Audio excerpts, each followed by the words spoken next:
ये कहानी आप ऑडियो एफएम पर सुन रहे हैं। इस कहानी के सभी पात्र और घटनाएं काल्पनिक है। ये बस लेखक की कल्पना मात्र है। इसका किसी भी व्यक्ति या घटना से कोई संबंध नहीं है। यदि किसी व्यक्ति से इसकी समानता होती है तो उसे मात्र एक संयोग कहा जाएगा। अगर आपको यह वीडियो अच्छा लगा है तो जल्दी से जल्दी लाइक करो, सब्सक्राइब करो। धन्यवाद। अध्याय 1। शाम का आसमान लाल हो रहा था। दुनिया को जगमगाता सूरज पश्चिमी पहाड़ों के पीछे से रेंगता हुआ ऊपर आसमान पर अपनी लाल अंबरी आभा बिखेर रहा था। बदले में अब दुनिया भी उसी लाल अंबरी रंग में दमक रही थी। नीचे जमीन का विशाल विस्तार भी लाल रंग में रंगा हुआ था, बिल्कुल अपने स्वर्गीय समकक्ष की तरह। एक आदमी इस लाल जमीन पर खड़ा था। जिस जमीन पर वह खड़ा था उसका रंग ऊपर के आसमान से थोड़ा अलग था। वह खून से लथपथ जमीन पर एकदम खामोश खड़ा ऊपर आसमान को घूर रहा था। दुनिया ने इस आदमी को स्वर्गीय क्रिम्सन दानव सम्राट कहा। गंगहों में रहने के बाद स्वर्गीय लाल दानव सम्राट का नाम पूरे देश में प्रसिद्ध हो गया और 7वें वर्ष में वह पूरे गंगहों का साझा शत्रु बन गया। 8वें वर्ष में वह दानव पंथ में शामिल हो गया और अंततः स्वर्गीय दानव पंथ के 1000 साल के इतिहास में पंथ नेता के पद तक पहुंचने वाला पहला बाहरी व्यक्ति बन गया। उनका नाम एक मिथक, एक किंवदंती बन गया था। कुछ लोग उसे एक असाधारण रूप से रक्तपिपासु निडर व्यक्ति कहते थे। कुछ लोग उसे एक ऐसा नायक कहते थे जिसने अपनी किस्मत पर विजय पा ली थी। उसका जन्म साधारण था और उसका जीवन भी उतना ही चुनौतीपूर्ण था, फिर भी उसने कठिनाइयों पर विजय प्राप्त कर सर्वोच्च पद प्राप्त किया था। स्वर्गीय लाल दानव सम्राट इस प्रकार लाल रंग से रंगी धरती पर अकेला खड़ा था, ऊपर आसमान की ओर गर्व से देख रहा था। हालांकि लंबा और गर्वित शायद उसकी वर्तमान स्थिति के लिए सबसे उपयुक्त वर्णन नहीं था। नहीं, ऐसा वर्णन निश्चित रूप से अनुपयुक्त था। इस समय उसका पूरा शरीर टूट रहा था और उसके घावों से खून बह रहा था। ड्रिप, रक्त की एक बूंद आलस से रिसती हुई तलवार से स्वर्गीय लाल दानव सम्राट के सौर जाल में धंस गई। रक्त की बूंद गिरते देख वह बिना कुछ कहे नीले ब्लेड को देखता रहा। इस हथियार का नाम अज़ुअमॉन था, जो एक खजाना तलवार थी जो स्वर्गीय दानव पंथ की एक पीढ़ी से दूसरी पीढ़ी को हस्तांतरित होती रही। यहां तक कि स्वर्गीय क्रिम्सन दानव सम्राट, जो खजानों में अपनी कम रुचि के लिए जाना जाता था, इस तलवार के बारे में काफी जानकारी रखता था। ये बात समझ में आती है क्योंकि यही तलवार उसने पंथ के नेता के पद पर आसीन होने के बाद अपने वफादार अधीनस्थ को व्यक्तिगत रूप से इनाम के तौर पर दी थी। अज़ुअमॉन की ओर देखा। हथियार का नीला ब्लेड अब उसके खून से लाल रंग का हो गया था। लेकिन उसे अभी क्यों मारा गया? इसके अलावा यह उसके शरीर को भेदने वाला एकमात्र हथियार भी नहीं था। वह भाला, अगाध ज्वाला, जो उसके दाहिने कंधे को भेदकर उसकी कमर के बाईं ओर से निकला था, 9 राक्षसों में से एक भूत दानव का था। उसकी दाहिनी जांघ पर लगी तलवार शांति निर्माता का स्वामी कोई और नहीं बल्कि वुडांग संप्रदाय का वर्तमान प्रमुख माधव था। स्वर्गीय क्रिम्सन दानव सम्राट की पीठ पर वार करने वाली एक और तलवार फ्रॉस्टब्रिंगर का स्वामी नामगंग वंश का मुखिया दुष्यंत था। वहीं पंथ के नेता के डेंटियन में छेद करने वाली ट्विस्टेड डिस्ट्रक्शन की तलवार मोरझांग गोंद की थी, जिसे दुष्टों का रक्त भी कहा जाता है। 4 गिरोहों में से एक दुष्ट सम्राट महल का स्वामी। अंत में स्वर्गीय क्रिम्सन दानव सम्राट के बाएं पैर में सिल्वरफेंग नामक खंजर घोंप दिया गया। इसका स्वामी साइलेंट शैडोज का छाया कप्तान था, जो छाया से शाही परिवार की निष्ठापूर्वक सेवा करता था। स्वर्गीय दानव पंथ 9 संप्रदाय और एक आवारा समूह, जिसे 10 संप्रदायों के रूप में भी जाना जाता है, 5 महान कुलों, 4 गिरोहों और यहाँ तक कि शाही परिवार दुनिया पर शासन करने वाले इन गुटों से संबंधित ब्लेड वर्तमान में स्वर्गीय क्रिम्सन दानव सम्राट की आकृति को छेद रहे थे। अज़ुअमॉन का वर्तमान मालिक था और दुनिया उसे ब्लू डेमन कहती थी। स्वर्गीय क्रिम्सन दानव सम्राट के पंथ का नेता बनने से पहले वह क्रिम्सन दानव के नाम से जाना जाता था। उस समय नीला दानव उसका वफादार अधीनस्थ था और उसके बाद दुनिया नीले दानव हरित को स्वर्गीय दानव पंथ में दूसरे नंबर के व्यक्ति के रूप में जानने लगी। हरित चुपचाप घायल स्वर्गीय लाल दैत्य सम्राट की दयनीय आकृति को देखता रहा। एक अंधा व्यक्ति भी बता सकता था कि स्वर्गीय दैत्य पंथ का नेता जीवन और मृत्यु के बीच झूल रहा था। 6 हथियारों से छलनी होने के कारण स्वर्गीय लाल दैत्य सम्राट को अप्रत्याशित रूप से गंभीर घाव लगे, जिनमें से प्रत्येक इतना गंभीर था कि एक साधारण व्यक्ति की तुरंत मृत्यु हो सकती थी। इतनी घातक चोटों के साथ अब वह क्या कर सकता था? और तो और जब वह गंगहों के वर्तमान शासकों से घिरा हुआ था। और बात सिर्फ हथियारों की नहीं थी, उस पर इतना जहर भी डाला गया था कि ताओ देवताओं के सर्वोच्च देवता का आगमन भी अब उसे नहीं बचा सकता था। कोई भी बता सकता था कि स्वर्गीय लाल दानव सम्राट का भाग्य पहले ही तय हो चुका था। फिर भी नीले दानव ने अपनी सतर्कता कम नहीं की। नहीं, अपनी सतर्कता कम करने की तो बात ही छोड़िए, उसकी आंखों में डर के भाव उभर आए। कितना जिद्दी! नीला दानव हरित ने धीमी सांस ली।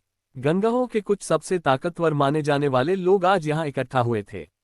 ये 29 ताकतवर भले ही गंगाओं के सबसे ताकतवर 30 में शुमार न हो, लेकिन फिर भी ये शीर्ष 50 में जगह बना लेंगे।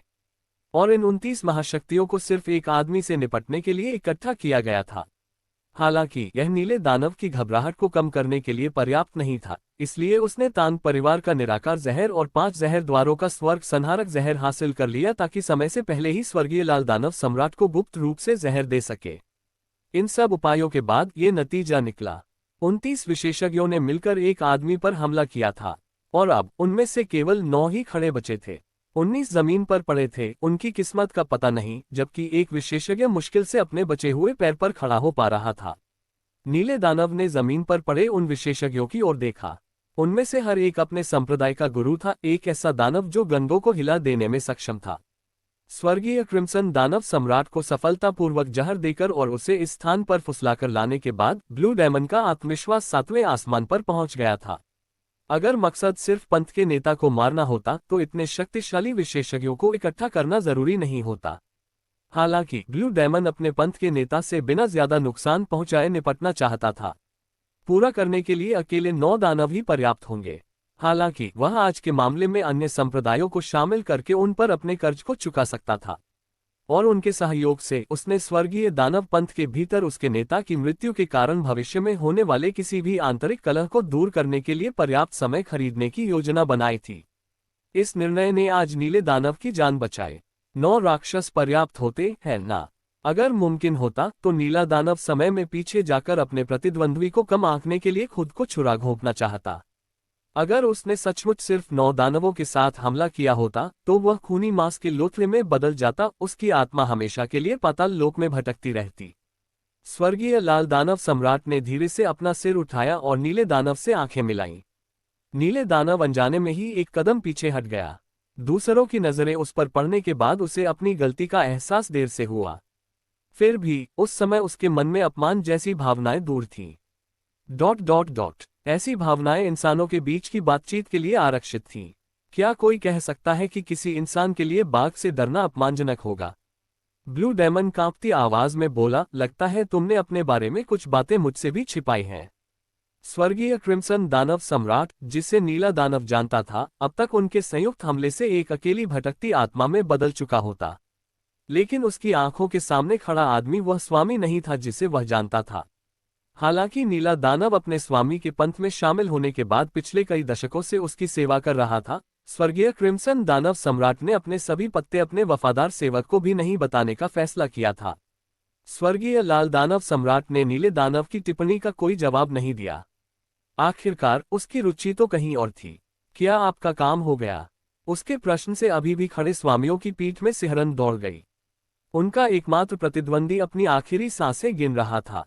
अब उसे किसी भी क्षण गिरते देखना कोई अजीब बात नहीं होगी। फिर भी इनमें से किसी भी विशेषज्ञ ने आगे बढ़कर उसका काम तमाम करने की हिम्मत नहीं दिखाई।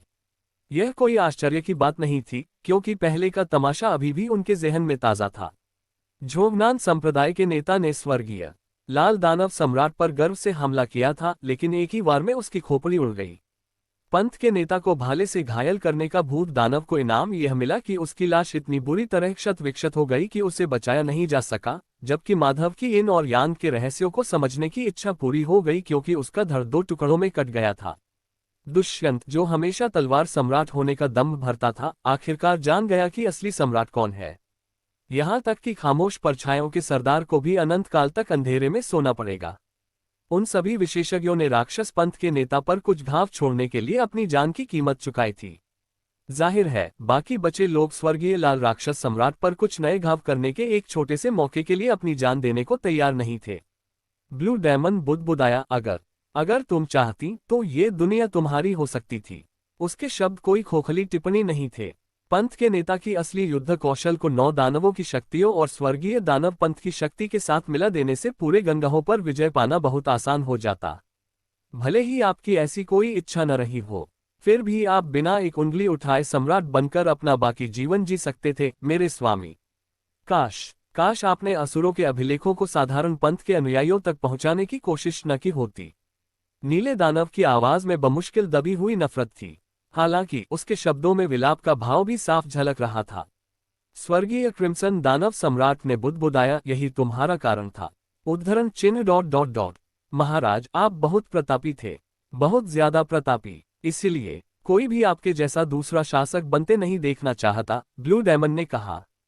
स्वर्गीय दानव पंथ के नेता के पद पर आसीन होने के बाद स्वर्गीय क्रिम्सन दानव सम्राट ने दुनिया के सामने ये घोषणा की थी, मैं अपनी साधना तकनीक, असुरों के अभिलेख, स्वर्ग के नीचे किसी भी व्यक्ति को दे दूंगा जो इसे सीखना चाहता है। पूरा गंगह उन्माद में डूब गया, जिससे पूरे देश में अभूतपूर्व अराजकता फैल गई। सभी 9 दानवों ने अपने स्वामी को रोकने की पूरी कोशिश की। 10 संप्रदायों और 5 महाकुलों ने, जिन्हें स्वर्गीय दानव पंथ का कट्टर दुश्मन माना जाता था, अपने दूत भेजकर उनसे अपने रुख पर पुनर्विचार करने की विनती भी की। हालांकि स्वर्गीय लाल दानव सम्राट ने उन सभी की बात अनसुनी कर दी। ... जिसके परिणामस्वरूप अंततः आज की घटनाएं घटी। नीला दानव चिल्लाया, तुम जो करने की कोशिश कर रहे थे वह स्वर्गीय दानव पंथ के रीति रिवाजों की घोर अवहेलना थी। अगर वह तुम भी होते तो मैं, जब तुमने ऐसा करने की हिम्मत की तो मैं आंखें नहीं मूंद सकता था। उस चीख को सुनकर स्वर्गीय लाल दानव सम्राट ने अपनी नजर एक दूसरे व्यक्ति पर डाली, शाओलिन मंदिर के मठाधीश महामुनि ऋषिनाथ। उस बूढ़े व्यक्ति का झुर्रियों वाला चेहरा हल्का हल्का कांप रहा था। स्वर्गीय क्रिम्सन दानव सम्राट ने पूछा, मास्टर भिक्षु, क्या आप उससे सहमत हैं? गुरु भिक्षु ऋषिनाथ ने गंभीरता से अपना सिर हिलाया। अमिताभ, आप जो करना चाहते थे वह सच्ची निस्वार्थता पर आधारित था, दानवीर। कोई भी बौद्ध इस तरह के अनासक्तिपूर्ण कार्य की आलोचना नहीं करेगा। वृद्ध भिक्षु की आवाज स्पष्ट रूप से कांप रही थी। हालांकि दानवीर, ये संसार आपकी कल्पना से कहीं अधिक कपटी और दुष्ट व्यक्तियों से भरा है। यदि आप अपनी साधना तकनीक को खुलेआम प्रकट करते हैं तो दुष्टों का अनुसरण करने वाले लोग बिना किसी आवश्यक अनुशासन की शक्ति प्राप्त कर लेंगे। मैं आपके कार्यों से उत्पन्न होने वाली संभावित अराजकता को नजरअंदाज नहीं कर सकता। स्वर्गीय लाल दानव सम्राट ने भावशून्य चेहरे से उत्तर दिया, कितना तुच्छ कारण है। उद्धरण चिन्ह ... उद्धरण चिन्ह। आप सभी प्रकार के छोटे मोटे कारण बता सकते हैं, लेकिन अंत में आप अधिकार का वह छोटा सा हिस्सा भी नहीं खोना चाहेंगे, है न? उनके शब्दों ने विशेषज्ञों के दिलों पर गहरी छाप छोड़ी। ब्लू डायमंड ने सिर हिलाया। हमारे कारण चाहे जो भी हो, आपने वो किया है जो आपको नहीं करना चाहिए था, महाराज। और यही वजह है कि आज आपकी मौत हो रही है। स्वर्गीय लाल दानव सम्राट नीले दानव की घोषणा पर मंद मंद मुस्कुराया, लेकिन उसकी प्रतिक्रिया यहीं तक सीमित थी। फिर उसने धीरे से अपना सिर उठाकर आकाश की ओर देखा। डूबते सूरज की अंबर जैसी चमक गहराती जा रही थी, जो आने वाले अंधकार के संकेत दे रही थी। रात का वह अंधकार कुछ ही देर में आकाश को पूरी तरह से ढक लेगा। ऐसे में हमें जल्दी जल्दी काम करना चाहिए। स्वर्गीय लाल दानव सम्राट ने मौत के कगार पर होने के बावजूद संयमित स्वर में कहा।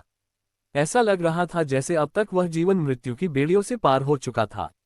रात ढल रही है। मैं रातों का ज्यादा शौकीन नहीं हूं, समझ रहे हो। अपने पंथ के नेता की घोषणा के बाद नीले दानव ने अपने साथियों की ओर देखने के लिए अपना सिर घुमाया। हालांकि वे सभी उससे नजरें मिलाने से कतरा रहे थे। स्वर्गीय लाल दानव सम्राट को उसकी वर्तमान स्थिति में धकेल दिए जाने के बाद भी कोई भी उससे लड़ने को तैयार नहीं था, और मैंने इन मूर्खों पर विश्वास किया। ब्लू डायमंड ने दांत पीस लिए। हालांकि इसके लिए उसे खुद के अलावा किसी और को दोष नहीं देना था। आखिरकार उसी ने इन लोगों पर भरोसा किया था और इस बड़ी घटना की योजना बनाई थी। उसे आगे बढ़ने के लिए उकसाती नजरों को भांपते हुए ब्लू डायमंड ने एक बार फिर अपने पंथ के नेता को संबोधित किया। उद्धरण चिन्ह ... आप जितना चाहें उतना झूठ बोल सकते हैं, लेकिन आप तो मर ही रहे हैं, मेरे स्वामी। मौत से तो आपको भी डरना चाहिए। ये कहते हुए भी नीले दानव को उसकी हरकतें बेहद हास्यास्पद लगीं। इन सब बकवासों का क्या फायदा? स्वर्गीय लाल दानव सम्राट अब उसका दुश्मन था। उसका पूर्व स्वामी इतनी दयनीय स्थिति में था कि वह किसी भी क्षण मर सकता था। ऐसे में नीले दानव को अभी कार्रवाई करनी चाहिए और अपने पूर्व स्वामी को खुद ही खत्म कर देना चाहिए। यही अंत होगा, है ना? नीले दानव को विशेषज्ञों का अपनी नजरों से बचना नापसंद था, लेकिन वह अपने पूर्व स्वामी के सामने कदम रखने की हिम्मत भी नहीं जुटा पा रहा था।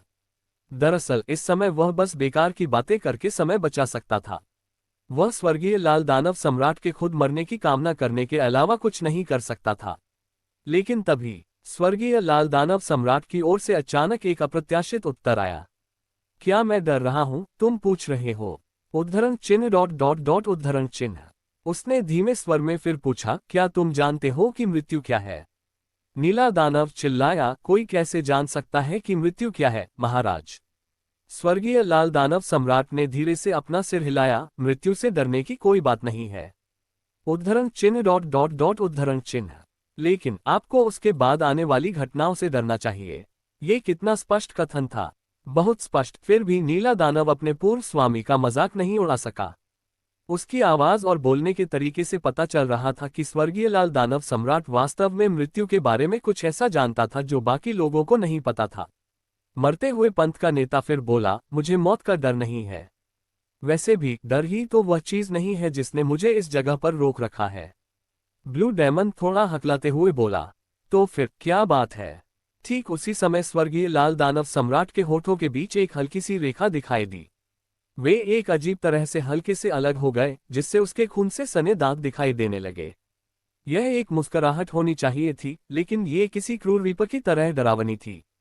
नीले दानव के पूरे शरीर में रोंगटे खड़े हो गए। तुम्हें पहले से ही पता है ना?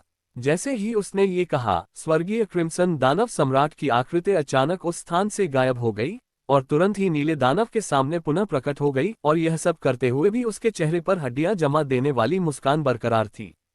झपटना, उसने अपने हाथ से नीले दानव का गला कसकर पकड़ लिया।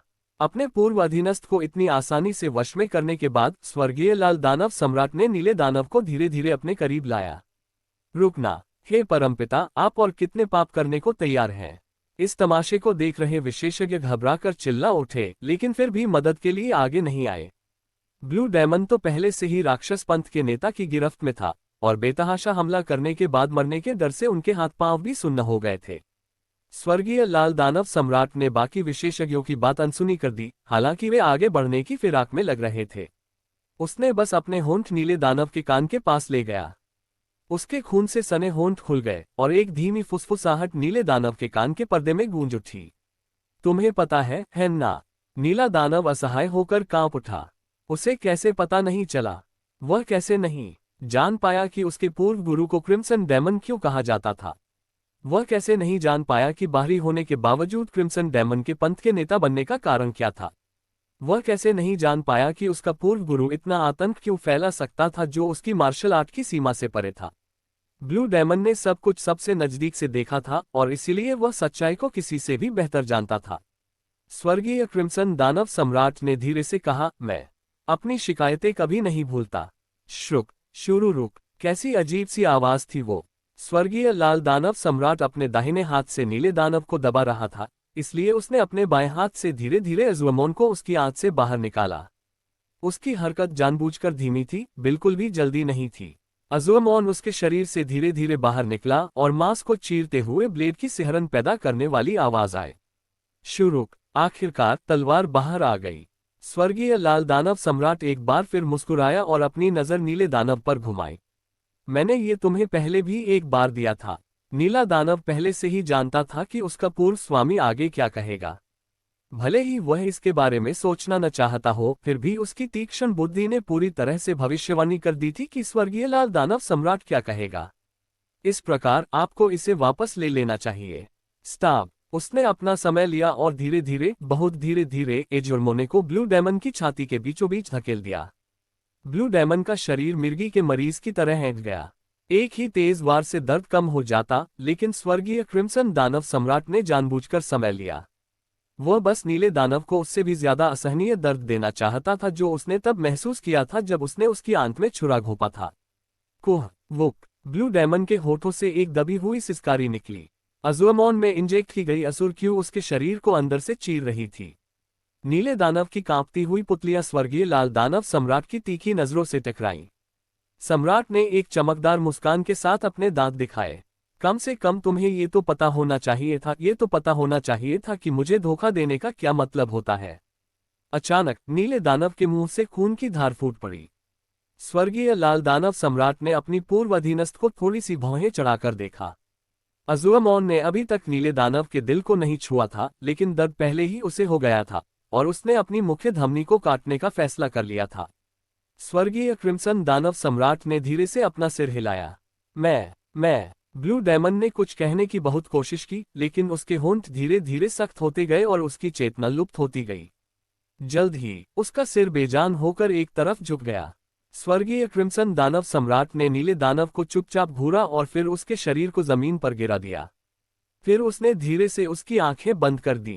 नीले दानव ने अपने स्वामी को धोखा देकर फंसा लिया था, लेकिन इससे यह तथ्य नहीं बदला कि वह पिछले कई दशकों से खुद को स्वर्गीय क्रिम्सन दानव सम्राट का वफादार अधीनस्थ कहता था। स्वर्गीय क्रिम्सन दानव सम्राट चुपचाप उस लाश को देखता रहा जिसके सीने से एजुएमॉन बाहर निकला हुआ था। फिर उसने ऊपर आसमान की एक और झलक पाने के लिए अपना सिर उठाया। सूरज अब लगभग पूरी तरह डूब चुका था। अंधेरे में डूबा आकाश अनगिनत तारों से भर चुका था। वह दुख से भरे चेहरे के साथ आकाश की ओर देखता रहा। आकाश अभी भी सुंदर था और इतना पास लग रहा था कि वह हाथ बढ़ाकर आकाशगंगा को देख सके। हालांकि उसे इस रात के आकाश का दृश्य कभी पसंद नहीं आया था। हर बार जब वह अंधेरे आकाश को देखता जो बेहद नजदीक तारों से जगमगा रहा था, तो स्वर्गीय लाल दानव सम्राट को एक तारों रहित आकाश की याद आ जाती। क्या यह मेरा आखिरी होगा? शायद ये रात के आसमान को देखने का उसका आखिरी मौका था। आखिरकार उसका शरीर अपनी चरम सीमा तक पहुंच चुका था। उसकी इस हालत में किसी भी क्षण उसकी मृत्यु हो जाना कोई अजीब बात नहीं होती, फिर भी उसने आगे बढ़कर ब्लू डायमंड को वश में कर लिया था। उसकी हरकतों के कारण उसे छेदने वाले हथियारों ने उसके आंतरिक अंगों को पूरी तरह से नष्ट कर दिया था। उसकी इंद्रियां सुस्त होती जा रही थीं और उसकी दृष्टि धुंधली होती जा रही थी। वह पहले भी इस अनुभूति का अनुभव कर चुका था कि यह मृत्यु थी। तो क्या यही मेरा अंत होगा? उसके पास इस सवाल का कोई जवाब नहीं था। आखिर ऐसा पहले भी हो चुका था। अगर मुझे एक और मौका मिला तो। वह पूरी जिंदगी बेदम दौड़ता रहा था। उसका कोई और मकसद नहीं था सिवाय इसके कि वह अपनी किस्मत के हाथों में न समा जाए। और इसीलिए उसने जिंदा रहने की इतनी कोशिश की थी, यहां तक कि नर्क से भी गुजरने की हिम्मत की थी। उद्धरण। फिर दूसरों की तरह एक साधारण जीवन। स्वर्गीय लाल दानव सम्राट चुपचाप मुस्कुराया। उसकी आंखें धीरे धीरे बंद हो गईं और फिर कभी नहीं खुली। यहाँ खून से लथपथ मैदानों पर और रात के आकाश पर अंकित अनगिनत तारों की आंखों के नीचे स्वर्गीय लाल दानव सम्राट सीधा खड़ा रहा। उसकी आंखें आखिरी बार बंद थीं। उद्धरण। अमिताभ केवल मास्टर भिक्षु ऋषिनाथ का बौद्ध मंत्र चुपचाप उस घुटन भरे मौन के साथ आगे बढ़ रहा था जो मार्शल दुनिया के स्तब्ध और खोए हुए विशेषज्ञों के बीच छा गया था। स्वर्गीय क्रिम्सन दानव सम्राट का निधन हो गया था। प्रस्तावना 2। एक व्यक्ति का जीवन। वीवू अस्पताल का आपातकालीन वार्ड अचानक हरकत में आ गया क्योंकि पृष्ठभूमि में एक सायरन की तेज आवाज गूंजी। आपातकालीन वार्ड का स्टाफ एम्बुलेंस से उतारे जा रहे एक मरीज की ओर दौड़ा। मरीज को अंदर ला रहे एक पैरामेडिक ने चिल्लाकर कहा, कार दुर्घटना का शिकार, सचेत, अर्ध कोमा, रक्तचाप 92 से 58, नाड़ी 115, बाहरी रक्तस्राव। गरनी के चारों ओर बैठे आपातकालीन कक्ष के डॉक्टरों ने मरीज की स्थिति की जांच की और चिल्लाए, उसका रक्तचाप बहुत कम है, आंतरिक रक्तस्राव हो सकता है, तुरंत सीटी स्कैन कराओ। ये तीव्र आवाजें, जल्दबाजी भरे कदम और दहाड़े कहीं दूर से आती चीखों के समान थीं। कानों में गूंजती आवाजें युवक को धीरे धीरे अपनी आंखें खोलने पर मजबूर कर रही थीं। उसकी धुंधली दृष्टि ने प्रकाश की किरणों को गुजरते हुए देखा। लंबी खड़ी रोशनियां उसकी नजरों से ओझल हो रही थीं। युवक ने धीरे से अपनी नजरें दूसरी तरफ घुमा लीं। पहले उसने एक सफेद गाउन देखा, फिर चश्मा पहने एक आदमी जिसके चेहरे पर बेचैनी भरी नजर थी। उसने एक महिला को हरे रंग की कमीज पहने देखा और उसके पीछे धातु से बनी चीजें रखी थीं। ये सब देखने में अजीब लग रहा था। हालांकि वे भी एक परिचित दृश्य थे। आदमी ने धीरे से अपनी आंखें फिर से बंद कर लीं। मैं वापस आ गया हूं। इस युवक स्वर्गीय क्रिम्सन दानव सम्राट ने धीरे धीरे अपनी चेतना को छोड़ दिया। मैं वापस आ गया हूं। उसके होठों पर एक मुस्कुराहट उभर आई थी। Closing curly bracket. अध्याय 2। अब यह एक विचित्र अनुभूति थी। स्वर्गीय लाल दानव सम्राट को लगा जैसे उसका शरीर हवा में बेमतलब तैर रहा है। उसे ऐसा लग रहा था जैसे वह पानी पर तैर रहा हो और बहता जा रहा हो, लेकिन साथ ही उसे आसमान से गिरने जैसा भी एहसास हो रहा था। ये कैसी विचित्र अनुभूति थी, मानो उसके शरीर का हर अंग सिर से लेकर पैर तक अब उसका अपना नहीं रहा। स्वर्गीय लाल दानव सम्राट इस भटकाव की अनुभूति में डूबा हुआ था। इस विचित्र संगति के बीच वह खुद को अकथनीय रूप से सुरक्षित महसूस कर रहा था। बस ऐसे ही, हमेशा के लिए। उसके दिल में ऐसे ही चैन से आराम करने की चाहत जाग उठी। आखिर कब से उसे इतनी शांति का एहसास हुआ था? वो शांति जो उसे जागते हुए कभी नसीब नहीं हुई थी, धीरे धीरे उसकी चेतना को छीन रही थी। दुर्भाग्यवश कुछ चीजें उसके विश्राम में बाधा डालने लगीं। उद्धरण चिन्ह ... मुझे उपयोग करें। वह शांतिपूर्ण विश्राम टूट गया। सुकून का वह अद्भुत एहसास गायब हो गया और पीछे रह गया केवल भारी नाराजगी और असहनीय चिड़चिड़ाहट जो उसे सता रही थी। उद्धरण चिन्ह ... मुझे उपयोग करें। यह क्या है? कौन मुझे परेशान करने की हिम्मत करता है? उद्धरण चिन्ह ... मेरी बात सुनो, अभी अभी, बस मुझे अकेला छोड़ दो। उद्धरण ... मुझे छोड़ दो। क्या आप मुझे सुन सकते हैं, सर? स्वर्गीय लाल दानव की आंखें खुल गईं। जब उसे एहसास हुआ कि कोई चीज या कोई व्यक्ति उसके ठीक सामने है, तो उसका हाथ उसे पकड़ने के लिए आगे बढ़ा। केयुक उद्धरण चिन्ह उद्धरण चिन्ह। हालांकि अचानक कुछ अजीब हुआ। उसके हाथ हमेशा बिजली से भी तेज हवा में दौड़ते थे, लेकिन आज दुश्मन को जल्दी से काबू में करने की बात तो दूर, उसका हाथ कमजोर सा कांप रहा था और इतनी धीमी गति से चल रहा था कि अगर जरा भी मौका मिलता तो उस पर मक्खी बैठ जाती। इसके अलावा उसकी कमर में भी तेज दर्द हो रहा था। स्वर्गीय लाल दानव सम्राट ने अपनी दृष्टि में उपस्थित व्यक्ति को देखने से पहले अपनी भौहें गहरी सिकोड़ लीं। उद्धरण चिन्ह ... कहा। उसके मुंह से एक धुंधली सी आवाज निकली। अपनी अभी अभी निकली आवाज से स्तब्ध, स्वर्गीय लाल दानव सम्राट ने धीरे से अपने होठों को छुआ। यह आवाज कुछ अजीब सी लग रही थी। एक ऐसी आवाज जो उसकी अपनी नहीं लग रही थी, उसके मुंह से निकली थी। उसकी आंखों के सामने गुलाबी रंग के कपड़े पहने, बालों को पीछे बांधे एक महिला खड़ी थी। वह अचानक घबराकर चिल्लाए, आप हिलें नहीं, साहब। उद्धरण चिन्ह ... प्रश्नवाचक चिन्ह उद्धरण चिन्ह। सर, आपका एक्सीडेंट हुआ था और अभी अभी आपकी सर्जरी हुई है। अगर आप अचानक ऐसी हरकतें करते हैं। महिला अपनी बात समझाने ही वाली थी कि उसने देखा कि स्वर्गीय लाल दानव सम्राट की कमर पर बंधी पट्टियां धीरे धीरे लाल हो रही थीं। उसने लगभग अपने हाथ हवा में उठा लिए। आपका घाव खुल गया है, सर? अरे नहीं, अब हम क्या करें? उद्धरण चिन्ह ... उद्धरण चिन्ह। स्वर्गीय लाल दानव सम्राट ने अपने सामने हो रहे दृश्य को समझने की बहुत कोशिश की।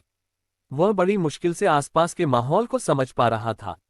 सबसे पहले उसने अपने चारों ओर सफेद दीवारें देखीं, फिर एक आधुनिक अस्पताल का बिस्तर, कांच की एक खिड़की और फिर इन सब के बीच में पड़ी वो बड़ी सी काली चीज, एक टीवी। औरत ने जल्दी से उससे कहा, साहब, अब आप हिले नहीं।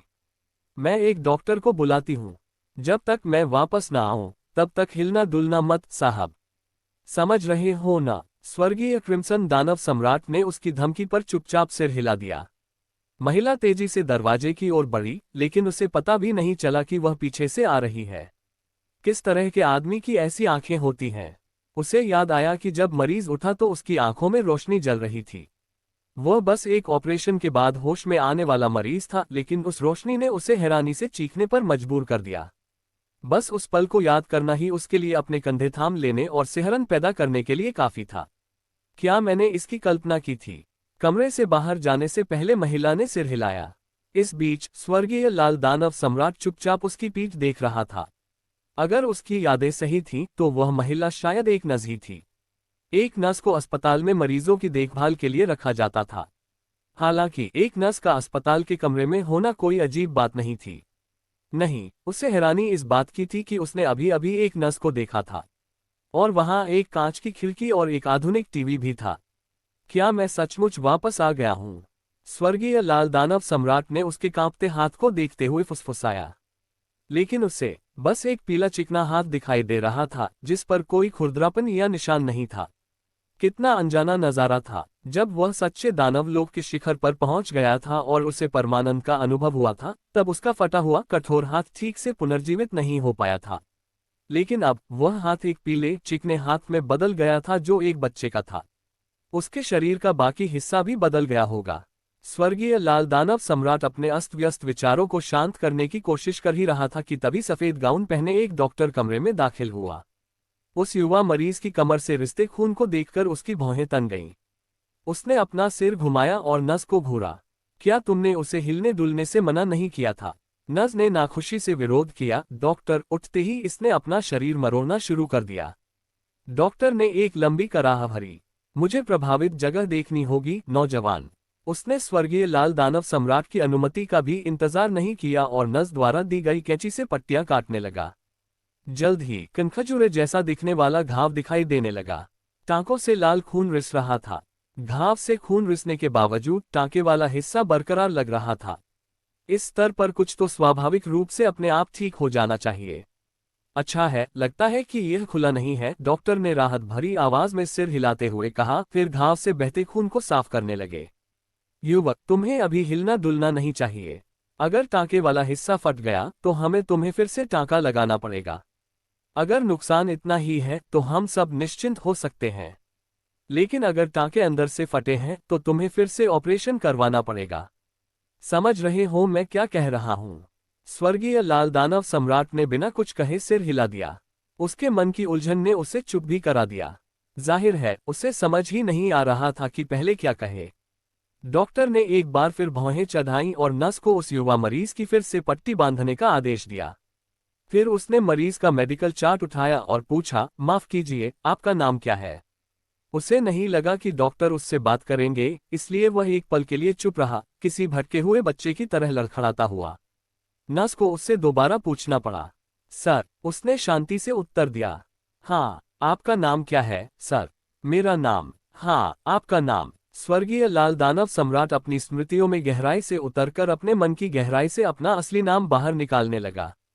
वह नाम जो उसने इतने लंबे समय से इस्तेमाल नहीं किया था कि अब उसे बोलना बहुत अजीब लग रहा था, वह था शिवम। नर्स ने फिर पूछा, आप कहाँ रहते हैं, श्रीमान शिवम? क्षमा मांगना, आपके घर का पता, सर? आपका घर? स्वर्गीय लाल दानव सम्राट, नहीं, शिवम ने सिर हिलाते हुए ईमानदारी से उत्तर दिया। मुझे नहीं पता। मैं समझ गया। क्या तुम्हें याद है कि तुम्हारी उम्र कितनी है? शिवम ने अपनी उम्र याद करने की कोशिश की जब वह इस दुनिया में था, जो होनी चाहिए थी। उद्धरण चिन्ह ... मैं 35 साल का हूँ। क्या मुझे ठीक से याद है? मुझे ठीक से याद नहीं है, पर लगता है मेरी उम्र भी लगभग उसी के आसपास होगी। हालांकि ऐसा लग रहा था कि दूसरे लोग उससे असहमत थे। डॉक्टर के चेहरे पर इतनी कठोरता थी कि कोई अंधा भी उसे देख लेता। वह बिना कुछ कहे शिवम को घूरता रहा, फिर नस की ओर मुड़ा। कृपया न्यूरोसर्जरी विभाग को फोन करें। समझ गया, डॉक्टर। थोड़ी देर बाद एक और डॉक्टर अस्पताल के कमरे में दाखिल हुआ। पिछले डॉक्टर ने उसे देखा, फिर दोनों कुछ देर के लिए बाहर चले गए।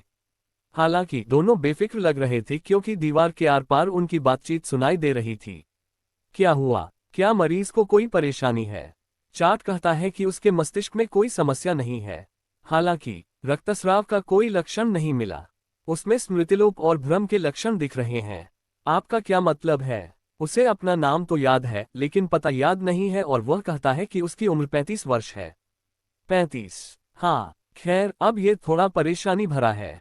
मुझे आश्चर्य है, इसका कारण क्या है? कमरे का दरवाजा खुला और डॉक्टर अंदर आए। शिवम हक्का बक्का उन्हें देखता रह गया। आखिर ये लोग क्या बातें कर रहे थे? श्री शिवम, हाँ, क्या आप मुझे बता सकते हैं कि आपकी उम्र कितनी है? शिवम ने सावधानी से उत्तर दिया। मैं 35 वर्ष का हूँ। आपके घर का पता क्या है? मुझे याद नहीं है। तो फिर आप जीविका के लिए क्या करते हैं? मेरे पास कोई नौकरी नहीं है। मैं समझ गया। डॉक्टर ने अपनी पूछताछ वहीं रोक दी, फिर कुछ और जांचें की। जांचें भी बचकानी थीं, जैसे शिवम से पूछना कि क्या वह देख पा रहा है कि डॉक्टर कितनी उंगलियां ऊपर उठाए हुए हैं, आवाज किस तरफ से आ रही है, और क्या उसकी त्वचा को थोड़ा सा दबाने पर उसे कोई दर्द महसूस हो रहा है। ज्यादा कुछ कहे बिना शिवम ने उनकी सारी मांगें मान ली। इसमें कोई और लक्षण तो नहीं दिख रहे। डॉक्टर ने सिर हिलाया। श्रीमान शिवम, मुझे पता है कि इस समय आपको सब कुछ बहुत उलझन भरा लग रहा होगा। अच्छी बात यह है कि आपकी याददाश्त की समस्या अस्थायी है, इसलिए आपको इसकी चिंता करने की जरूरत नहीं है। फिर भी सुरक्षा के लिहाज से हम एक और सीटी स्कैन करवाना चाहेंगे। शिवम ने जवाब दिया, मुझे माफ करना। मुझे यकीन है कि आपको चिंता करने की कोई जरूरत नहीं है। ये तो बस लाखों में एक बार मिलने वाले मौके के लिए है, इसलिए आप निश्चिंत रहें, श्रीमान शिवम। उद्धरण चिन्ह ... अच्छा ऐसा है। ठीक उसी समय दरवाजा खुला और एक महिला कमरे के अंदर दौड़ी। शिवम, शिवम ने अपनी नजर उस औरत की तरफ घुमाई जो उसे पुकार रही थी, और उसकी पुतलियां पल भर में बड़ी हो गईं। हम उद्धरण चिन्ह। महिला चिल्लाई, शिवम, शिवम, कैसे कैसे तुम्हारा कार एक्सीडेंट हो गया? डॉक्टर, क्या मेरा बेटा ठीक है? प्लीज मुझे बताओ, डॉक्टर। डॉक्टर ने घबराई हुई महिला को धैर्यपूर्वक शांत किया। मैडम, ऑपरेशन सफल रहा। उसकी तिल्ली फट गई है और कुछ पसलियां भी टूट गई हैं, लेकिन इनसे उसकी जान को कोई खतरा नहीं होना चाहिए और न ही कोई और दुष्प्रभाव रह जाना चाहिए। आप निश्चिंत रहें, मैडम। ओह, शुक्रिया, बहुत बहुत शुक्रिया, डॉक्टर। लेकिन अब समस्या यह है, ऐसा लगता है कि श्री शिवम एक मामूली स्मृति विकार से पीड़ित है। मुझे माफ करना। उसकी यादें, क्या मेरे बेटे ने उसके दिमाग को चोट पहुंचाई? अरे नहीं, ऐसा कुछ नहीं है मैडम, लेकिन लगता है कि दुर्घटना के दौरान उन्हें सिर में चोट लगी है और वे अस्थायी रूप से असमंजस की स्थिति में हैं। शुरुआती सीटी स्कैन में हमें कोई असामान्यता नहीं दिखी, इसलिए हमें लगता है कि वे जल्द ही पूरी तरह ठीक हो जाएंगे। हालांकि सुरक्षा की दृष्टि से हम दोपहर बाद एक और सीटी स्कैन करवाना चाहेंगे। मैं समझ गई, शुक्रिया डॉक्टर, बहुत बहुत शुक्रिया। महिला ने डॉक्टर की तरफ कई बार सिर झुकाया और फिर तेजी से शिवम के पास गई। कैसा लग रहा है? क्या अब भी बहुत दर्द हो रहा है? उद्धरण चिन्ह डॉट डॉट डॉट उद्धरण चिन्ह। महिला ने उससे फिर पूछा, शिवम, क्या हुआ? शिवम ने उस महिला को इतनी गौर से देखा कि उसकी नजर एक ठोस दीवार के आर पार जा रही थी। वह यहाँ क्यों है? ये व्यक्ति, वह गंगाहों में रहते हुए एक बार भी नहीं, लेकिन वह ऐसी भी थी जिसे उसने कभी दोबारा देखने की उम्मीद नहीं की थी। माँ, उद्धरण चिन्ह, हाँ, मैं यहाँ हूँ। मैंने तुम्हें कितनी बार सावधान रहने को कहा था, है ना? तुम सड़क पर ध्यान क्यों नहीं दे रहे थे? क्यों? उसकी माँ उसे काफी देर तक डांटती रही, लेकिन आखिरकार उसने अपनी नम आंखों के कोने पहुंचे और शिवम का हाथ कसकर पकड़ लिया। फिर भी मुझे राहत मिली है, शिवम। इससे भी बुरा हो सकता था, है ना? आखिर कैसे? क्या हुआ, शिवम? शिवम ने अपनी माँ को एकटक देखा और फिर अचानक अपनी नजरें अपने पैरों की ओर मोड़ लीं। क्या वे नहीं हैं? उसके पैर हिलने लगे। उसके पैर, वे सचमुच हिल रहे थे। शिवम का शरीर अचानक कांपने लगा। क्या बात है शिवम, क्या तुम्हें दर्द हो रहा है? उद्धरण चिन्ह डॉट डॉट डॉट। नहीं, मैं ठीक हूँ। शिवम ने अपने सामने खड़ी महिला की ओर देखा और अपने कांपते शरीर को शांत किया। माँ, उसे यकीन था कि वह उसे फिर कभी नहीं देख पाएगा, फिर भी वह यहाँ थी। लेकिन ये कैसे संभव था? जब तक उसने गंगाहों में अपना पिछला जीवन शुरू किया था तब तक उसकी माँ को मरे 1.5 दशक हो चुके थे। तो वह अभी यहाँ कैसे हो सकती थी? माँ, तुम्हें अभी सचमुच बहुत आश्चर्य हो रहा होगा ये देखकर कि तुम अभी भी मुझे माँ कह रही हो।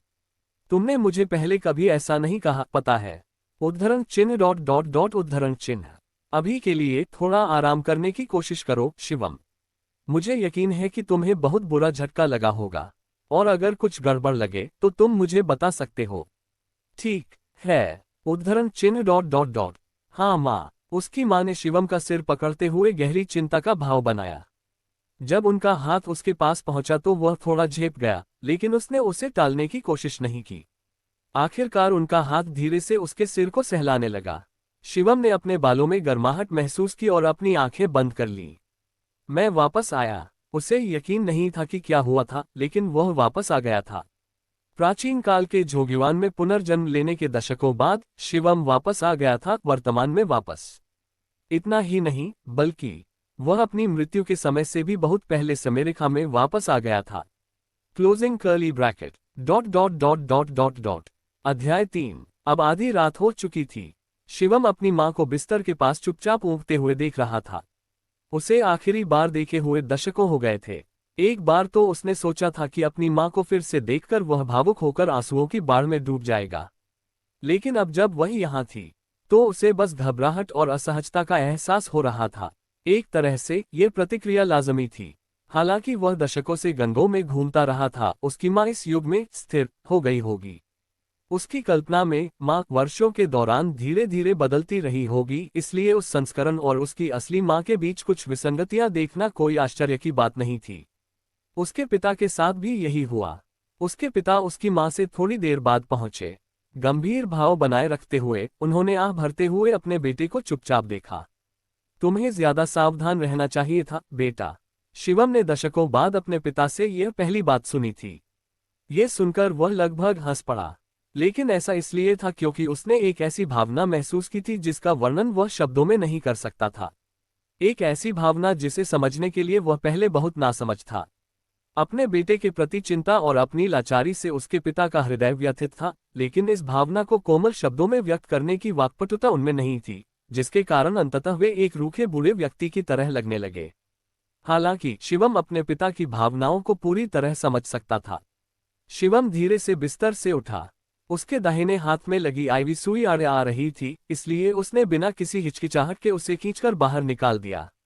वह पहले से ही कल्पना कर सकता था कि नज ऐसा करने पर उसका सिर काट देगी, लेकिन सोते समय सुई गिर जाने का बहाना उसे ठीक कर देगा।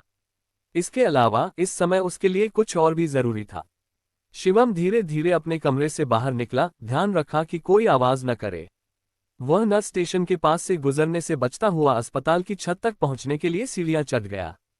उसकी कमर में हल्का हल्का दर्द उठ रहा था, लेकिन इस दर्द को असहनीय कहना भी शर्मनाक होगा। शिवम ने छत का दरवाजा खोला और बाहर कदम रखा, और रात की ठंडी हवाएं उसके शरीर में एकदम से चुभ गईं। उसने सिर उठाकर बिना किसी तारे वाले आसमान की ओर देखा। रात का आकाश, जिसमें केवल घना अंधेरा था, उसकी दृष्टि में आया। मैं सचमुच वापस आ गया हूं। शिवम को आखिरकार एहसास हुआ कि वह आधुनिक युग में लौट आया है। अभी जो आकाश वह देख पा रहा था वह उसी वर्तमान का था जिसे वह हमेशा देखता था। क्या ये सब एक सपना था? मैं वापस कैसे आया? नहीं, रुको, हो सकता है मैंने जो कुछ भी अनुभव किया है वह सिर्फ एक सपना था। शिवम मन ही मन हंसा। सपना था, है ना? ऐसी चीजें महज सपना नहीं हो सकती। उसने हाथ ऊपर करके खाली हवा को थामा। वह अपनी उंगलियों के पोरों से वातावरण में बहती ऊर्जा को महसूस कर सकता था। अगर उसके अनुभव सिर्फ एक सपने के टुकड़े होते तो उसे ऐसी चीजों का एहसास ही नहीं होता। इससे भी ज्यादा हैरान करने वाली बात यह थी कि वह अतीत में लौट गया था। शिवम की मृत्यु 35 वर्ष की आयु में हुई थी। फिर भी उसकी वर्तमान आयु 18 वर्ष थी। वह किसी तरह लगभग 2 दशकों के समय को पीछे ले जाकर अतीत में पहुंच गया था। हालांकि यह अच्छी बात है। शिवम को 20 साल की उम्र के बाद एक बार भी जिंदा होने की खुशी नहीं हुई। किशोरावस्था से बाहर निकलते ही, जो उसके पूरे जीवन का एकमात्र उज्जवल दौर था, उसका पूरा परिवार एक भयानक कार दुर्घटना में मारा गया। वह अकेला जीवित बचा था, लेकिन फिर भी उसे लकवाग्रस्त होने की बहुत बड़ी कीमत चुकानी पड़ी। शिवम ने एक विकलांग व्यक्ति के रूप में 15 साल तक दुख सहा था, और अपने जीवन के 35वें वर्ष में उसने हमेशा के लिए सब कुछ त्याग दिया था। लेकिन जब उसने अपनी आंखें खोली तो उसने खुद को झोंगयुआन नामक एक नई दुनिया में पाया। इस विदेशी धरती पर उसका नया जीवन दुखों की एक और श्रृंखला बन गया था, जिसकी तुलना आधुनिक युग की कठोरता से नहीं की जा सकती। मानो नियति ही उसे घोर यातना के गर्त में धकेलने की कोशिश कर रही थी। अंतहीन परीक्षाएं और क्लेश उसके जीवन में बाधा बनते रहे। उसने दर्द का विरोध किया और परीक्षाओं से तब तक संघर्ष किया जब तक कि अंततः वह खुद को राक्षसी पंथ का नेता नहीं पा गया। और किसी तरह इन सब के अंत में वह वर्तमान में लौट आया। शिवम अपने वर्तमान स्वप्न सी वास्तविकता को समझ नहीं पा रहा था। इस दुनिया में अब उसे सोते समय अपनी जान पर निशाना साधते ब्लेडों से सावधान नहीं रहना पड़ता था। उसे अब उस बर्बर युग को नहीं सहना पड़ता था जहां अपने फायदे के लिए दूसरों की हत्या करना सामान्य माना जाता था। ओह, उस समय उसने इस शांतिपूर्ण युग की कितनी बेसब्री से लालसा की थी। शिवम ने अपने दिल में गहरे दबे संकल्प को धीरे से बुदबुदाया, एक साधारण जीवन, सिर्फ दूसरों की तरह, कभी कभी हंसने और कभी कभी रोने में सक्षम होना, क्रोध करने में सक्षम होना, बहस करने में सक्षम होना। मैं ऐसे ही जीना चाहता था। मैं अपनी खुशी का पीछा करना चाहता था। एक साधारण जीवन, हर किसी की तरह मेरी भी साधारण जिंदगी। हा हा हा। शिवम हंसने लगा। उसे अजीब तो लगा, पर उसकी हंसी रुकने का नाम ही नहीं ले रही थी। हा हा हा हा। उद्धरण चिन्ह। उसकी जोरदार हंसी रात के आसमान तक फैल गई। वो तब तक हंसता रहा जब तक उसके पेट में दर्द नहीं होने लगा। उसे यह समझने में देर नहीं लगी कि दर्द हंसी से नहीं, बल्कि उसके घाव के खुलने से हो रहा है। इसलिए उसने खून बहना बंद करने के लिए दबाव बिंदु पर थपथपाया। आसमान। शिवम ने रात के आसमान की ओर देखा। ऊपर आसमान भरा हुआ लग रहा था, सारे तारे छिप गए थे। ज्यादातर लोग उस प्रदूषित आसमान से बचना चाहते थे, लेकिन उसे बस उसे देखकर ही सुकून मिला। जल्द ही उसके चेहरे पर मुस्कान खिल उठी।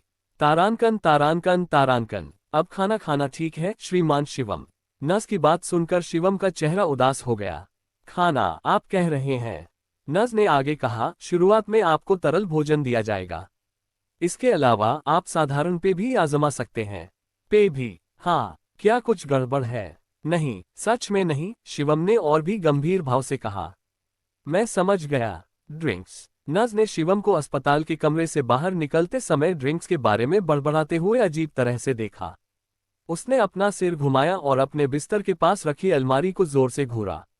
उसने फिर धीरे से बुदबुदाया, ड्रिंक्स। उसकी मां ने किसी आपात स्थिति के लिए अलमारी के एक दराज में जरूर कुछ पैसे रखे होंगे। शिवम बिस्तर से उठा और दराज खोलकर देखा तो उसमें 10,000 रुपये का एक नोट रखा था। इतने लंबे समय के बाद महान सेजों का स्वागत पाकर शिवम के दिल में स्वतः ही ढेर सारी भावनाएं उमड़ आईं। शिवम ने नोट उठाया और जल्दी से अस्पताल के कमरे से बाहर निकल गया। वह लिफ्ट के दरवाजे के सामने खड़ा होकर उसे घूरता रहा। फिर जब दूसरे लोग पहले अंदर चढ़ गए तो वह बेढंगेपन से अंदर घुस गया। क्षणिक भारहीनता के अजीब एहसास से वह थोड़ी देर के लिए घबरा गया, लेकिन फिर भी उसने खुद को संभाला और ग्राउंड फ्लोर पर पहुंच गया। अपनी मंजिल की ओर बढ़ते हुए उसने अपना दृढ़ निश्चय बनाए रखा। जल्द ही उसने खुद को अस्पताल के लाउंज में लगी वेंडिंग मशीन को घूरते हुए पाया, और खास तौर पर वह लाल धातु से बनी एक बेलनाकार वस्तु को घूर रहा था। उद्धरण चिन्ह ... कोला। वास्तव में यह कोका कोला था, आधुनिक सभ्यता का सर्वोत्तम आविष्कार। शिवम की आंखें कोला के कैन में गड़ी हुई थीं। झोग्युआन किसी भी अन्य जगह की तरह ही था जहां पौधे और जानवर रहते थे। दूसरे शब्दों में, उस समय का खाना आज के खाने से ज्यादा अलग नहीं था। शिवम को अकेले रहने का 15 साल का अनुभव था, जिसने उसे ज्यादातर व्यंजन बनाने के लिए जरूरी हुनर सिखा दिया था। वह जो भी खाना चाहता उसे बनाने की कोशिश कर सकता था। पारंपरिक कोरियाई सॉस और मसालों के बिना स्वाद का सही होना मुश्किल था, लेकिन वह ज्यादातर ग्रिल्ड और स्टफ फ्राइड व्यंजन कमोबेश बना सकते थे। हालांकि एक आधुनिक व्यंजन ऐसा था जिसे वह किसी भी कीमत पर दोहरा नहीं सकते थे, कोला। शिवम के पास भले ही आधुनिक ज्ञान और उच्च स्तरीय मार्शल आर्ट का ज्ञान हो, लेकिन उसे अभी भी यह नहीं पता था कि कार्बन डाइऑक्साइड को मीठे पानी में घोलने की शुरुआत कहां से करनी है। उस समय तो बर्गर और फ्राइज भी उसे परेशान नहीं कर पाते थे, लेकिन वो एक चीज, सिर्फ कोला ही उसकी लालसा को इतना बढ़ा पाती थी। शिवम वेंडिंग मशीन के पास गया। उसकी यादें धुंधली थीं, लेकिन जैसे जैसे वह फिर से अपनी आधुनिक जिंदगी में लौट रहा था, धीरे धीरे सब कुछ उसे याद आने लगा। अब उसे वेंडिंग मशीन जैसी साधारण चीज भी चलानी आनी चाहिए। उसने बैंक नोट को मशीन के स्लॉट में डाल दिया। जीन बदकिस्मती से वेंडिंग मशीन उसके पैसे लेने को तैयार नहीं दिखी और बार बार नोट को अंदर खींचकर वापस बाहर निकाल देती। शिवम ने नोट को मशीन में वापस डालने से पहले उसे चपटा और चिकना करने की कोशिश की, लेकिन मशीन ने एक शालीन महिला की तरह उसके पैसे लेने से मना कर दिया। हालांकि हार मान लेना शब्द शिवम की शब्दावली में नहीं था। वाह वाह वे! शिवम के हाथ और अधिक कांपने लगे। अचानक बगल से एक आवाज आई, वो मशीन 10,000 के नोट लेती है, पता है ना? हम। शिवम ने सिर घुमाकर देखा। आप कहाँ देख रहे हैं? हम। शिवम की नजर थोड़ी झुक गई। तभी उसे एक छोटा बच्चा दिखाई दिया, जो मुश्किल से 10 साल का था, उसकी तरफ देख रहा था। क्या आप कहते हैं कि मशीन 10,000 के नोट स्वीकार करती है? उसने पूछा। बच्चे ने असमंजस में सिर झुका लिया। ओप्पा, आप अभी अभी अंतरिक्ष से आए हैं या किसी दूर दराज के गांव से? ये दोनों में से कोई नहीं है। खैर, हाँ, मशीन में 10,000 रुपये के नोट आते हैं। आपको 1,000 रुपये के नोट लेने चाहिए, या फिर खुले पैसे। मैं समझ गया। शिवम को तुरंत एहसास हुआ कि अब वह एक संकट का सामना कर रहा है। उसके पास सिर्फ एक 10,000 रुपये का नोट था। क्या इसका मतलब था कि उसे खुले पैसे लाने के लिए पहले कहीं और जाना होगा? क्या अस्पतालों में आमतौर पर कैंटीन या किफायती स्टोर नहीं होते? हम। शिवम ने अपने आसपास का माहौल देखा और उसके चेहरे पर परेशानी का भाव उभर आया। बच्चे ने उससे पूछा, क्या आपके पास खुले पैसे नहीं हैं, ओप्पा? मैं नहीं, लेकिन ओह, अस्पताल का स्टोर आज बंद है। वास्तव में, मैंने सोचा था कि सुविधा स्टोर साल भर 24 घंटे खुले रहते हैं। एक सुविधा स्टोर जो कुछ खास दिनों पर बंद हो जाता है। शायद मेरी यादें अब भी धुंधली हैं। शिवम ने जाने से पहले वेंडिंग मशीन पर एक आखिरी नजर डाली। उसे इस तरह जाने में कोई खुशी नहीं थी, पर वैसे भी आज उसका आखिरी मौका तो नहीं था। उसे जल्द ही कोला पीने का मौका मिल जाएगा। तथापि, क्लंक! एक धातु की खनक और हंसी ने उसके कदम रोक दिए। यहाँ। शिवम बिना कुछ कहे उस छोटे बच्चे को देखता रहा जो उसकी ओर कोला का कैन बढ़ा रहा था। बच्ची ने खुद को समझाना शुरू किया। मुझे लगा था कि तुम बहुत दयनीय लग रही हो, वेंडिंग मशीन को ऐसे घूर रही हो। तो चलो मैं तुम्हारे लिए एक खरीद देती हूँ। शिवम ने साफ मना कर दिया, मैं बिना वजह सद्भावना स्वीकार नहीं करता। मैंने तुमसे कहा था, मुझे लगा था कि तुम दयनीय हो। यही तुम्हारी वजह है। मैं दयनीय नहीं हूँ। नहीं, अभी तुम सचमुच बहुत दयनीय लग रहे थे। शिवम कुछ अवाक रह गया। मैं दयनीय हूँ? उसे याद ही नहीं आ रहा था कि आखिरी बार किसी ने उससे ऐसा कब कहा था। आखिरकार मार्शल आर्ट में महारत हासिल करने के बाद किसी ने उससे दयनीय कहने की हिम्मत नहीं की थी। लेकिन अब इस छोटे बच्चे ने उसे ठीक यही कहा। हालांकि उसका मूड बिल्कुल भी खराब नहीं हुआ। ऐसा इसलिए था क्योंकि उसे उस बच्चे के अवलोकन से कोई द्वेष नहीं महसूस हुआ था। नहीं, ये सहानुभूति या दया नहीं, बल्कि विशुद्ध सद्भावना का भाव था। बच्चे ने उससे फिर पूछा, क्या तुम इसे नहीं लोगे? मैं स्वीकार नहीं करता। अगर तुम नहीं चाहते तो ठीक है, मैं इसे फेंक देता हूँ। मैं कोला नहीं पीता, समझे? शिवम दंग रह गया। तुम इसे फेंक दोगे? हाँ, लेकिन ये तो बर्बादी होगी। हम नहीं हैं, मैं इसे पीने वाला हूँ, तो ये बेकार कैसे हो सकता है? उद्धरण चिन्ह डॉट डॉट डॉट उद्धरण चिन्ह। तो क्या मुझे इसे फेंक देना चाहिए? बच्चे ने डिब्बे को पास के कूड़ेदान में ले जाते हुए पूछा। शिवम ने हाथ बढ़ाने से पहले अपने विकल्पों पर विचार किया। मैं ले लूंगा। हे, बच्चे ने मुस्कुराते हुए कोला का कैन आगे बढ़ा दिया।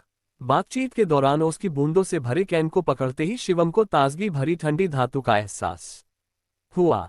क्लंक। बच्ची ने वेंडिंग मशीन से जूस का एक पैकेट खरीदा और फिर चेहरे पर मुस्कान लिए शिवम से बोली, हालांकि हम यहाँ नहीं पी सकते।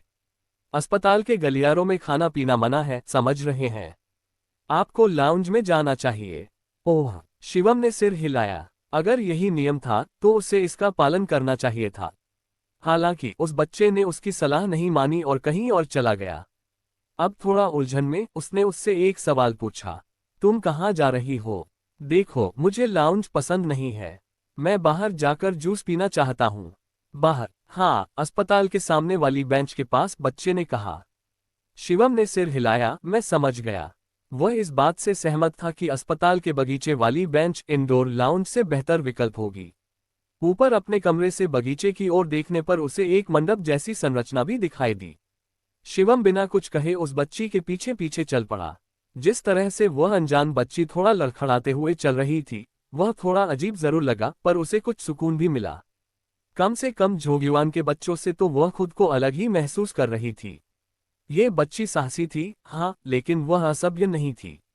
उसे क्या बीमारी है? शिवम को आश्चर्य हुआ। हालांकि उसकी जिज्ञासा जागृत थी, फिर भी उसने जिज्ञासा न जताने का फैसला किया। वह अनुभव से जानता था कि रुग्ण जिज्ञासावश किसी की बीमारी के बारे में पूछने से उसके दिल पर और भी गहरे निशान पड़ जाते हैं। बच्चा अस्पताल के सामने सुव्यवस्थित बगीचे में आया और एक बेंच पर बैठ गया। Closing curly bracket dot dot dot dot dot dot. अध्याय 4। बच्चे ने पूछा, तुम अभी भी वहां क्यों खड़े हो?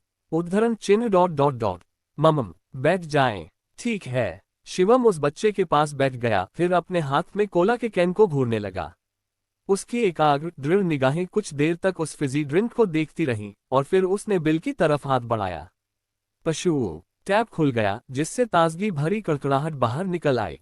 शिवम कराह उठा। हम। उद्धरण चिन्ह। शिवम कितनी गंभीरता से अपने हाथों में कोला को घूर रहा था, ये देखकर बच्चा जोर से हंस पड़ा। आहा, क्या तुम पहली बार कोला पी रहे हो? क्या कर रहे थे? शिवम ने सिर हिलाया, काफी समय हो गया।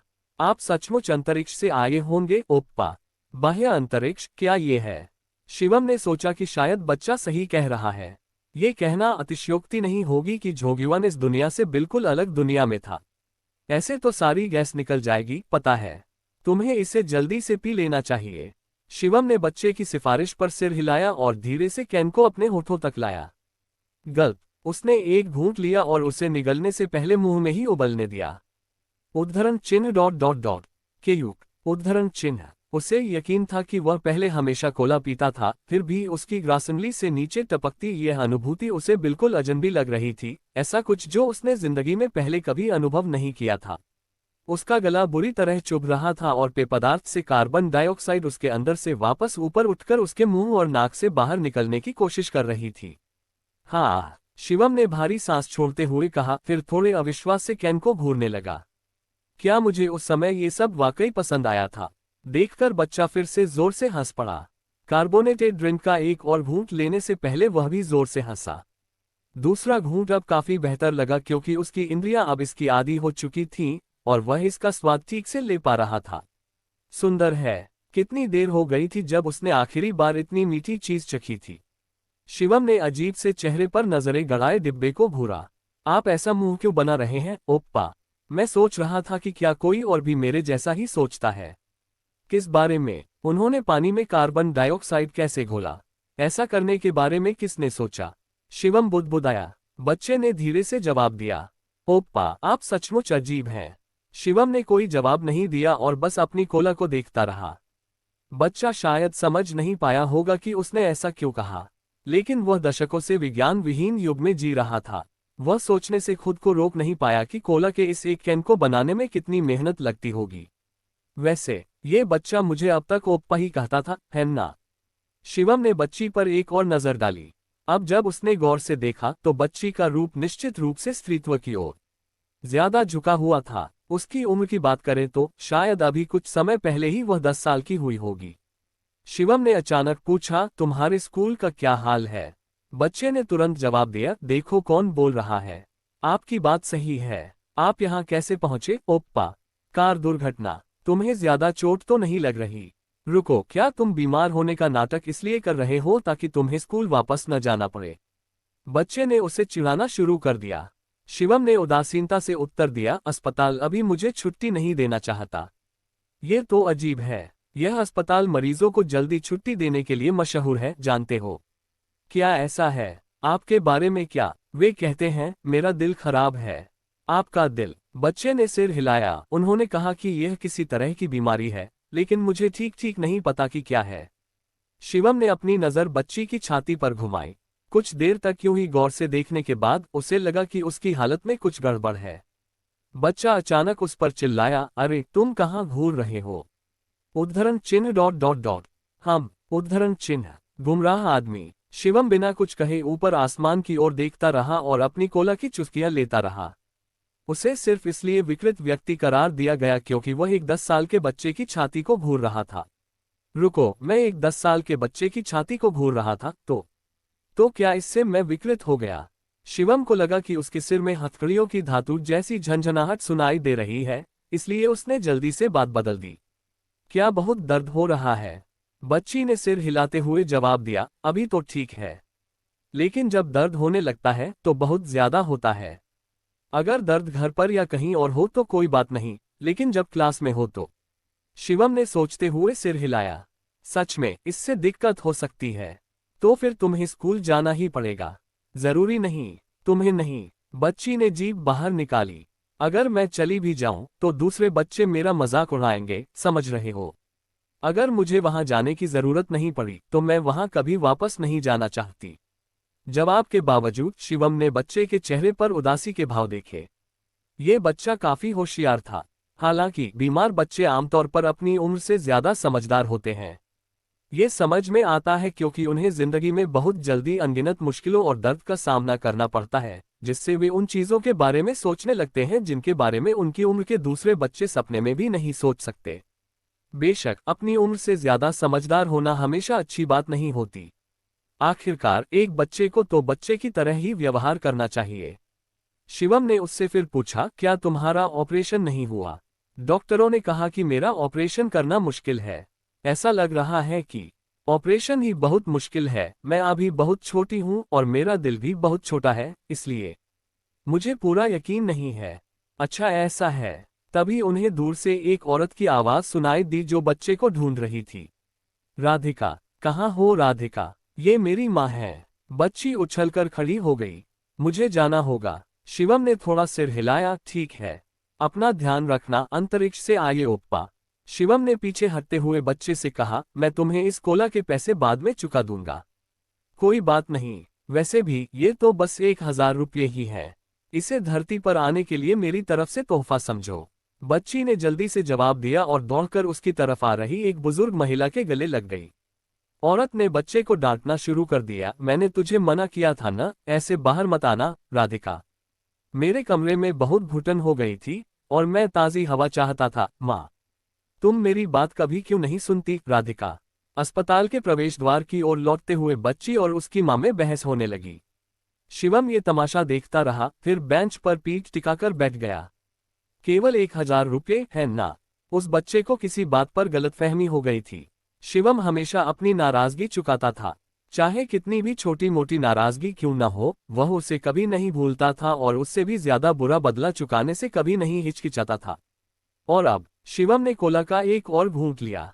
चुभन भरी अनुभूति उसके गले से नीचे उतरती हुई उसके पूरे शरीर में एक साफ और ताजगी भरी ठंडक पहुंचा गई।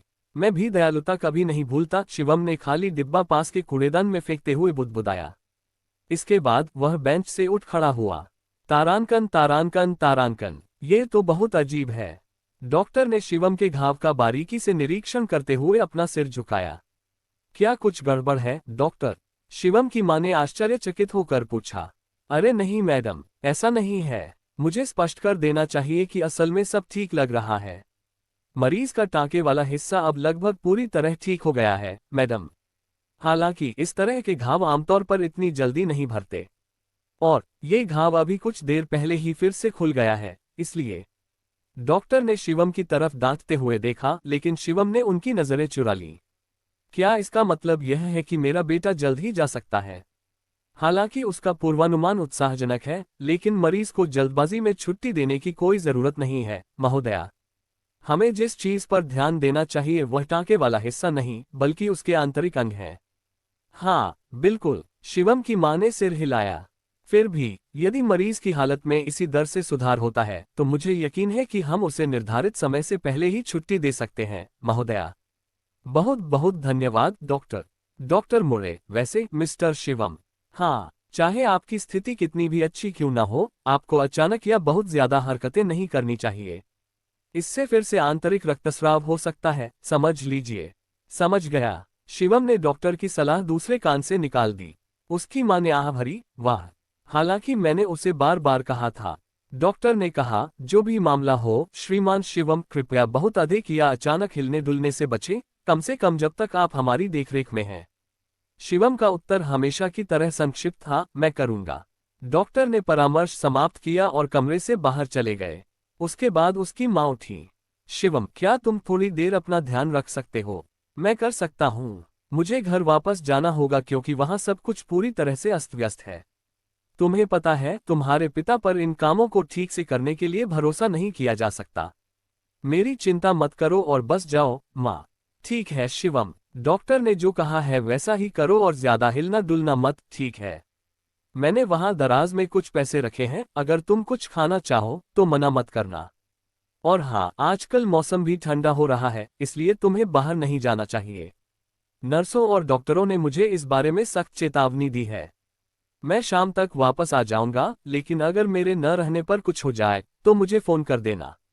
और ये तो मैंने तुम्हें पहले ही बता दिया था, लेकिन। उसकी मां की झुर्कियां अंतहीन लग रही थीं। शिवम की पीठ पर ठंडा पसीना टपकने लगा। किसने सोचा था कि एक तरफा झुर्कियों का बंदी दर्शक बनना इतना कष्टदायक होगा। शिवम तो 10 संप्रदाय के सैकड़ों कुलीनों से लड़ना ज्यादा पसंद करता। आखिरकार उसकी मां की जिद खत्म हो गई, समझे शिवम? हाँ माँ, ठीक है, अब मैं जा रहा हूँ। हाँ माँ, ये है माँ। शिवम ने झेपते हुए खुद को सुधारा। हाँ माँ। अस्पताल के कमरे से बाहर निकलने से पहले उसकी मां धीरे से हंसी। शिवम व्यंग्यात्मक मुस्कान के साथ बोला। अब जब वह आधुनिक युग में वापस आ गया था तो उसे सचमुच यकीन था कि जिंदगी शांतिपूर्ण और सामान्य होगी, लेकिन अचानक एक अप्रत्याशित बाधा सामने आ खड़ी हुई। उसकी मां की झुर्कियां उसकी धुंधली याददाश्त से कई गुना ज्यादा गंभीर निकलीं। इतनी ज्यादा कि उनकी बातें सुनते ही उसे चक्कर आने लगे। धड़क। शिवम को अपनी बगल से धड़कते हुए दर्द का एहसास हुआ और उसने उस घाव को देखा जो इसके लिए जिम्मेदार था। ये बहुत ही बोझिल था। उसने अपनी आंतरिक ऊर्जा को थोड़ा प्रसारित किया और उपचार प्रक्रिया को तेज किया, लेकिन इस तरीके से कितना कुछ हासिल हो सकता था, इसकी एक सीमा थी। गंगों में उसका पुराना रूप ऐसी चोट पर काबू पाकर 2 दिन में अपने पैरों पर खड़ा हो जाता। क्या मुझे इसे ठीक कर देना चाहिए? अगर वह सचमुच ऐसा करना चाहता था तो इस घाव को भरना उसके लिए बहुत आसान था।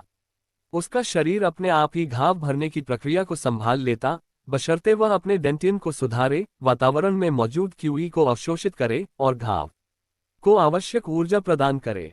हालांकि शिवम ने इस विचार पर अपना सिर हिला दिया। सचमुच, अगर वह खुद को ठीक करना चाहे तो यह एक आसान काम होगा, लेकिन उसे ऐसा नहीं करना चाहिए। आखिरकार उसने आधुनिक युग में लौटने के बाद एक साधारण जीवन जीने का फैसला किया था।